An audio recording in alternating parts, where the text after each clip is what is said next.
Hello friend, तो कैसे हैं आप। उम्मीद है कि आप सब बहुत ही अच्छे होंगे और अच्छे से अपना पढ़ाई कर रहे होंगे।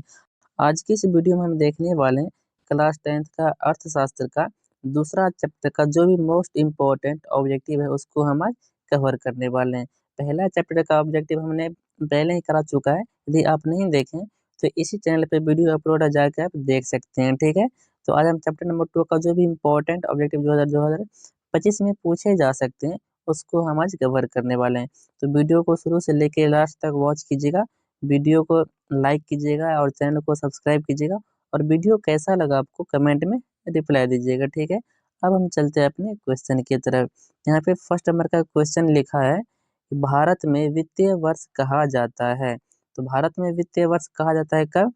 तो 1 अप्रैल से, ठीक है, 1 अप्रैल से 31 मार्च तक। ठीक है, 1 अप्रैल से 31 मार्च।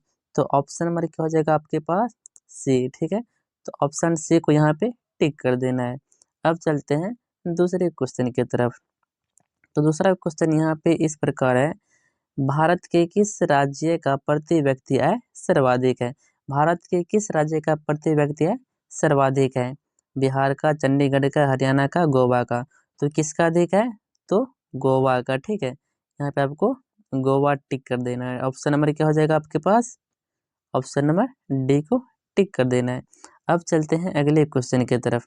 यहाँ पे हम ईयर नहीं बैठाए हैं, बाकी जो भी इसमें क्वेश्चन है सब पूछा गया 2 बार 3 बार। ठीक है, ईयर बैठाए नहीं है। इससे पहले जो करवाया था उसमें ईयर लिख देते। ईयर लिखने में, टाइपिंग करने में बहुत समय लगता है, इसलिए हम ईयर को टाइप नहीं किए, सिर्फ क्वेश्चन टाइप किए हैं। इसका मतलब ये नहीं समझिएगा कि क्वेश्चन पूछा नहीं गया है, हम वही क्वेश्चन को सिलेक्ट किए हैं जो पूछा गया है। ठीक है, तो चलते हैं अपने सवाल की तरफ। यहाँ पे 3 नंबर का क्वेश्चन में दिया है, बिहार के किस जिले का प्रति व्यक्ति आय सर्वाधिक है? यहाँ से 2 क्वेश्चन आता है। ठीक है, एक आता है सर्वाधिक का, एक आता है कम का। तो जब भी सर्वाधिक का बात करें तो वहाँ पे हम टिक करेंगे पटना को। ठीक है, किसको टिक करेंगे? पटना को। और जब बात करें किसका, कम का बात करें, तो वहाँ हम टिक करेंगे शिवहर को। ठीक है, किसको? शिव, सॉरी गलती लिखा गया, यहाँ पे किसको टिक करना है? तो शिवहर को। ठीक है, ये भी क्वेश्चन पूछा गया है। ठीक है, इंपॉर्टेंट है, ध्यान में रखिएगा। यहाँ से 2 क्वेश्चन, जब अधिक का बात करें तो पटना को टिक करना है, जब कम का बात करें तो शिवहर को टिक करना है, और जब बिहार के बारे में पूछे तभी टिक करना है। ठीक है, इसको ध्यान में रखिएगा। चलते हैं क्वेश्चन नंबर 4 की तरफ। तो क्वेश्चन नंबर 4 यहाँ पे इस प्रकार है, दादा भाई नौरोजी ने सर्वप्रथम राष्ट्रीय आय का अनुमान कब लगाया था? तो कब लगाया था? तो लगाया था 1868 ईस्वी में। ठीक है, तो ऑप्शन नंबर क्या हो जाएगा आपका? ऑप्शन नंबर हो जाएगा आपका ए इज द राइट आंसर। तो ऑप्शन ए को आपको टिक करके आगे बढ़ जाना है। तो अगला हम आते हैं क्वेश्चन नंबर 5 की तरफ। तो क्वेश्चन नंबर 5 में बोल रहा है, प्रत्यक्ष कर के अंतर्गत निम्न में से किसे शामिल किया जाता है? आयकर को, उत्पादन कर को, बिक्री कर को, या इनमें से कोई नहीं। तो किसको शामिल करते हैं हम? आयकर को। किसको? आय कर को शामिल करते हैं। तो ऑप्शन नंबर क्या हो जाएगा? A is the right answer. A को आपको टिक करके आगे बढ़ जाना है। इंपॉर्टेंट है क्वेश्चन, शुरू से लेके लास्ट तक देखिएगा, और जो भी करवा रहे हैं उसको ध्यान में रखिएगा। तो क्वेश्चन नंबर 6 में बोल रहा है, सन 2018 से 2019 के अनुसार भारत की औसत प्रति व्यक्ति आय कितना है? तो कितना था? वो था कितना? 25,494 रुपया था। ठीक है, इसको ध्यान में रखिएगा। तो ऑप्शन नंबर आपके पास क्या हो जाएगा? Option number B is the right answer. ठीक है, तो चलते हैं अगले क्वेश्चन की तरफ। Question number 7। तो क्वेश्चन नंबर 7 यहाँ पे लिखा हुआ है, उत्पादन एवं आय, उत्पादन एवं आय गणना विधि आर्थिक दृष्टि से है क्या है? सहज है, वैज्ञानिक है, व्यवहारिक है, इनमें से सभी। तो इनमें से सभी है। ठीक है, ऑप्शन नंबर क्या हो जाएगा आपके पास? D is the right answer. अब चलते हैं क्वेश्चन नंबर 8 की तरफ। तो क्वेश्चन नंबर 8 यहाँ पे है, योजना काल, योजना काल में भारत के औसत वार्षिक वार्षिक विकास की दर रही है, कितना रही है? ठीक है, तो यहाँ पे आपका आंसर क्या हो जाएगा? Option number B 4.2%। ठीक है, क्वेश्चन इंपॉर्टेंट है, सभी को कीजिएगा और उसको याद भी रखिएगा। अब चलते हैं क्वेश्चन नंबर 9 की तरफ। तो क्वेश्चन नंबर 9 आपके पास यहाँ पे है, इसमें बोल रहा है, कि बिहार में प्रति व्यक्ति गरीबी में गुजर रही है, तो कितना है, तो इसका आपके पास हो जाएगा 41.4%, ठीक है। कितना गरीबी में गुजर रहा है, कहाँ पे, बिहार में। तो ऑप्शन नंबर क्या हो जाएगा आपके पास, option number A is the right answer.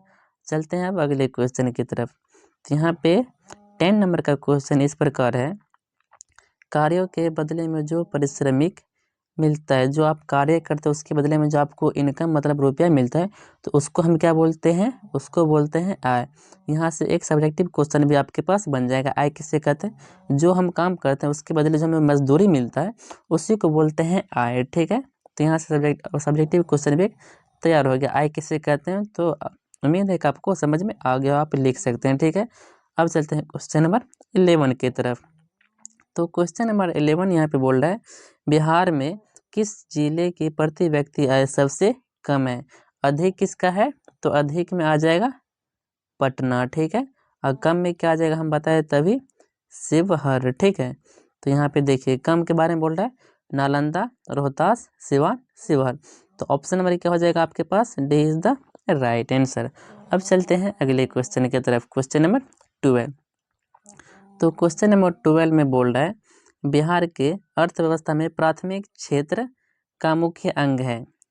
अर्थव्यवस्था के जब बारे में बात करते हैं बिहार में, तो सबसे एक नंबर पे कौन आता है, कृषि, ठीक है। क्या आता है, कृषि। तो ऑप्शन नंबर आपके पास क्या हो जाएगा, option number B is the right answer, B को टिक कर देना है। अब चलते हैं क्वेश्चन नंबर 13 की तरफ। तो क्वेश्चन नंबर 13 यहाँ पे है, बिहार की आय में सर्वाधिक योगदान किसका होता है। तो सबसे ज़्यादा योगदान किसका होता है, तो सेवा क्षेत्र का होता है।